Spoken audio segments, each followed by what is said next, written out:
how to make a group on Snapchat. Hey guys, in today's video we will be talking about how you can make a Snapchat group on Snapchat. So guys, this is very easy and very simple.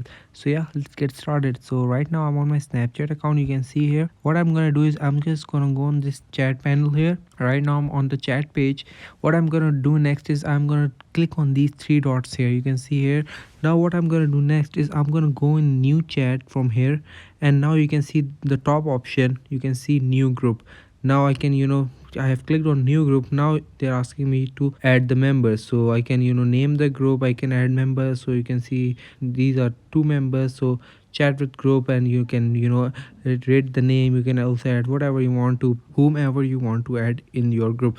But you have a limit of almost 100 people. So yeah, if you want to make a group on Snapchat with your friends, and play, and with the snap games, and other dupe streaks and etc, yeah, you can do that on Snapchat. And right now, yeah, you can do that on Snapchat. So I hope that answered your question, and if it did answer your question, and if you like the video, you know what to do. You have to just like this video, subscribe to our channel, and the plus point you can do is that, and the best thing you can do is that you can click that bell icon so you don't miss any update from our channel, and you can get all the tips and tricks that we share on our YouTube channel. So yeah guys, that's it for today. I'll meet you guys in the next video. Till then, take care and goodbye.